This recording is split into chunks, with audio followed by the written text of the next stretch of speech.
On démarre un nouveau chapitre de géométrie, le chapitre 8, qui s'intitule Règles et équerres gradués. Alors dans ce chapitre, tu vas voir ou revoir comment est-ce qu'on construit deux droites parallèles, deux droites perpendiculaires, et tu étudieras aussi des propriétés sur ces deux types de droites. On y va tout de suite pour la correction de l'exercice 1, une histoire de points d'intersection.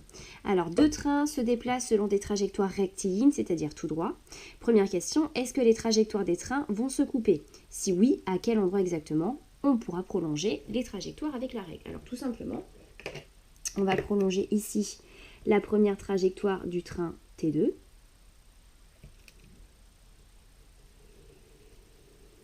Comme ceci. On fait exactement pareil pour la trajectoire ici de T1. Voilà qui est fait. Et on obtient ici un point d'intersection. Alors ces deux trajectoires de train, elles vont bien se couper en ce point-là, que je vais appeler I, comme intersection. Ensuite, question 2. Sachant que le train T2 avance 2 fois plus vite que le train T1, quel est celui qui passera en premier à l'intersection des trajectoires? On pourra mesurer à la règle la distance séparant chaque train du point d'intersection. Alors, on va mesurer déjà la longueur T2I, on mesurera la longueur T1I, et puis après, il va falloir voir, en prenant en compte le fait que le train T2 avance 2 fois plus vite que le train T1. Alors déjà, pour cette première distance, on a 9,1 cm ici.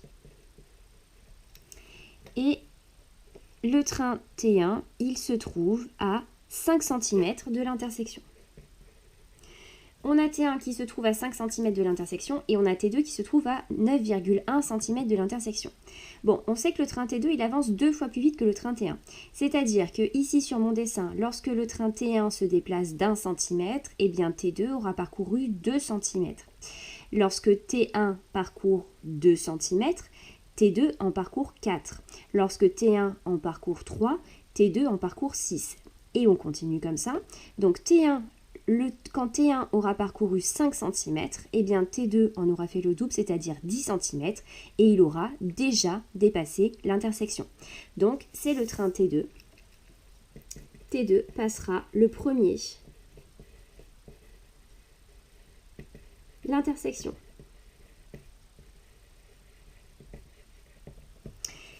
Alors, ce qu'on appelle ici deux droites séquentes, eh bien, ce sont deux droites qui ont un unique point commun.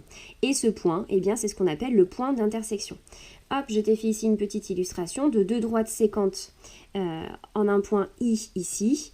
Et petite notation, tu vois le symbole qui ressemble presque au symbole euro, mais avec seulement une barre, ça signifie appartient. Le point d'intersection, il appartient à la droite D1, mais il appartient aussi à la droite D2. Voilà, c'est terminé pour ce premier exercice.